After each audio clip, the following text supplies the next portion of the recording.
예수님은 베들레헴에서 처음 생기신 분일까요? 성경은 뜻밖에도 아니라고 말합니다. 예수님은 마리아의 몸에서 태어나셨습니다. 그러나 예수님은 그때 처음 존재하신 분이 아닙니다. 성육신은 시작이 아닙니다. 성육신은 오심입니다. 성육신이란 말은 조금 어렵습니다. 뜻은 단순합니다. 하나님의 아들이 참 사람이 되셨다는 뜻입니다. 명절에 멀리 살던 자녀가 집에 옵니다. 그 자녀는 집에 온 날 처음 생긴 사람이 아닙니다. 이미 살고 있던 사람이 가족의 집으로 온 것입니다. 이 비유는 완벽하지 않습니다. 하지만 한 가지는 붙잡게 해줍니다. 오심은 존재의 시작이 아닙니다. 오늘 질문은 예수님이 누구신 묻는 질문입니다. 예수님이 위대한 선생인지 묻는 정도가 아닙니다. 예수님이 영원하신 하나님이신지 묻는 질문입니다. 성경의 첫 답은 분명합니다. 예수님은 성육신 전에 아버지와 함께 계셨습니다. 더 정확히 말하면 영원한 하나님의 아들로 계셨습니다. 요한복음은 예수님의 시작을 베들레헴에서 시작하지 않니다. 요한복음은 창세기보다 더 앞을 봅니다. 요한복음 1장 1절은 이렇게 말합니다. 태초에 말씀이 계시니라. 이 말씀이 하나님과 함께 계셨으니 이 말씀은 곧 하나님이시니라. 여기서 말씀은 예수 그리스도를 가리킵니다. 요한복음 1장 14절은 이어서 말합니다. 말씀이 육신이 되어 우리 가운데 거하심에 순서를 잘 보아야 합니다. 말씀이 먼저 계셨습니다. 그 말씀이 나중에 육신이 되셨습니다. 그러므로 예수님은 태어나서 신이 되신 분이 아닙니다. 하나님이신 아들이 사람이 되신 분입니다. 동네 가게 간판을 생각해 보십시오. 간판이 새로 달렸다고 가게 주인이 그날 처음 생긴 것은 아닙니다. 보이지 않던 주인이 보이는 방식으로 드러난 것입니다. 성육신도 비슷합니다. 보이지 않던 하나님의 아들이 보이는 몸으로 오셨습니다. 물론 이 비유는 한계가 있습니다. 예수님은 단순히 겉모습만 입으시 아닙니다. 예수님은 참 사람이 되셨습니다. 개혁주의 신학은 예수님을 영원한 아들이라고 고백합니다. 영원하다는 말은 시간이 아주 길다는 뜻만이 아닙니다. 하나님께 속한 방식으로 처음과 끝이 없다는 뜻입니다. 예수님은 아버지보다 늦게 생긴 작은 신이 아닙니다. 예수님은 피조물 가운데 첫째도 아닙니다. 예수님은 참 하나님이십니다. 아버지와 본질이 같으신 하나님이십니다. 본질이라는 말도 어렵게 들립니다. 쉽게 말하면 무엇인가의 참 정체입니다. 물은 컵에 담겨도 물입니다. 그릇이 바뀌어도 물이라는 정체는 바뀌지 않습니다. 이 비유도 완벽하지 않습니다. 그러나 예수님의 참 정체를 생각하게 합니다. 예수님은 사람이 되셔도 하나님이심을 잃지 않으셨습니다. 골로새서 1장 16절은 예수님을 이렇게 말합니다. 만물이 그에게서 창조되되 하늘과 땅에서 보이는 것들과 보이지 않는 것들이 다 그로 말미암고 그를 위하여 창조되었고 이 말씀은 예수님을 피조물 쪽에 두지 않습니다. 예수님은 창조된 모든 것의 안쪽에 계신 분이 아닙니다. 예수님은 창조의 주님이십니다. 집을 지은 목수는 집안의 벽돌 하나가 아닙니다. 목수는 집을 만든 사람입니다. 예수님도 세상 안의 한 부분으로만 설명되지 않습니다. 예수님은 세상을 지으신 주님입니다. 많은 분이 이렇게 생각합니다. 구약은 하나님의 이야기입니다. 신약은 예수님 이야기입니다. 하지만 성경은 그렇게 나뉘지 않습니다. 구약에도 하나님의 아들은 계셨습니다. 다만 이름과 얼굴이 신약처럼 밝게 드러나지 않았습니다. 햇빛이 아침 안개 속에서도 실제로 비추는 것과 같습니다. 해가 덜 보인다고 해가 없는 것은 아닙니다. 구약의 빛은 그림자와 약속 속에 비쳤습니다. 예수님은 요한복음 8장 58절에서 말씀하셨습니다. 아브라함이 나기 전부터 내가 있느니라. 이 말씀은 아주 강한 말씀입니다. 예수님은 단지 오래전부터 있었다고 하지 않으셨습니다. 내가 있느니라 라고 말씀하셨습니다. 출애굽기에서 하나님이 자신을 드러내실 때의 표현과 닿아 있습니다. 유대인들이 이 말을 듣고 크게 분노한 이유가 있습니다. 예수님이 자신을 하나님 편에 두셨기 때문입니다. 평범한 선생이 할 수 있는 말이 아니었습니다. 또 고린도전서 10장 4절에서 사도 바울은 말합니다. 그 반석은 그리스도시라. 광야에서 이스라엘을 붙드신 은혜를 말하며 바울은 그리스도를 그 사건의 깊은 배경으로 봅니다. 구약의 성도들은 장차 오실 그리스도를 바라보았습니다. 신약의 성도들은 이미 오신 그리스도를 바라봅니다. 방향은 다릅니다. 하지만 바라보는 구원자는 한 분입니다.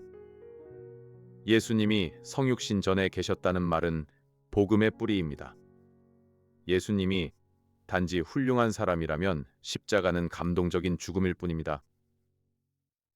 하지만 예수님이 영원한 하나님의 아들이라면 십자가는 하나님이 자기 백성을 구하러 오신 사건입니다. 대속이라는 말을 들어보셨을 것입니다. 대속은 다른 사람 대신 값을 치른다는 뜻입니다. 빚진 친구 대신 누군가 빚을 갚아주는 일과 비슷합니다. 물론 죄의 문제는 돈보다 훨씬 깊습니다. 하지만 대신 갚는다는 그림은 도움이 됩니다. 우리의 죄는 작지 않습니다. 죄는 하나님을 등진 마음입니다. 그러므로 단순한 사람이 모든 죄인의 죄값을 감당할 수 없습니다. 참 하나님이시며 참 사람이신 예수님만 감당하실 수 있습니다. 히브리서 1장 3절은 예수님을 이렇게 말합니다. 이는 하나님의 영광의 광채시여 그 본체의 형상이시라.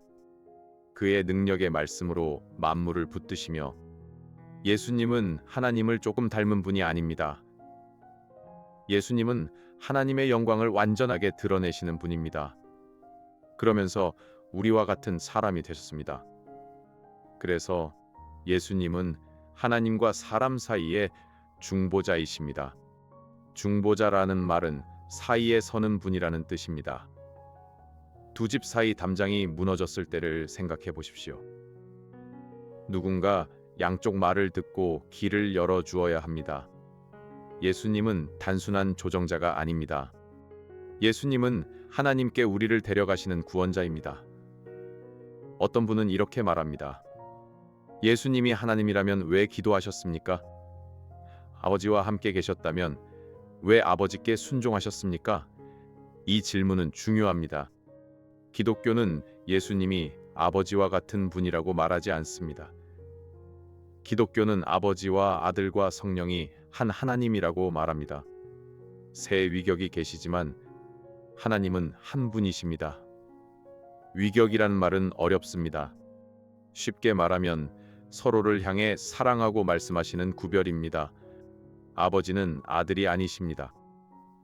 성령이 아니십니다.